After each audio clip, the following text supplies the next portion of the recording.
Think you've mastered push-ups? Here's the hard truth. Most people are quietly beating up their shoulders and lower back every time they drop to the floor. The biggest mistakes are sneaky. Hips sagging, elbows flaring wide, and racing through reps just to hit a number. It looks like work, but it's not building real strength. Here's a hint before the full fix. A good push-up isn't about your arms. It's about how your whole body moves together.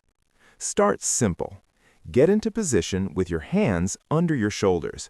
Before you bend your elbows, tighten your core and squeeze your glutes.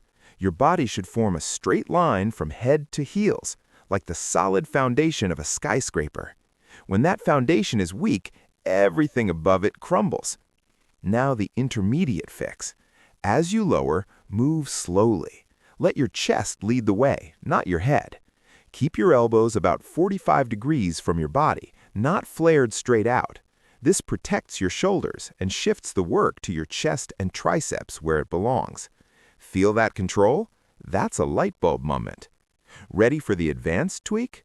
Pause for 1 second just an inch above the floor. This wakes up deep stabilizer muscles most people never train.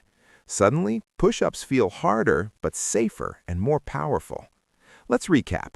Hands under shoulders, core tight, straight body line, controlled descent, elbows at 45 degrees.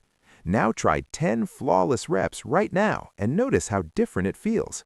Don't chase fast reps, chase perfect ones. Stay patient, stay consistent, and keep getting stronger every workout.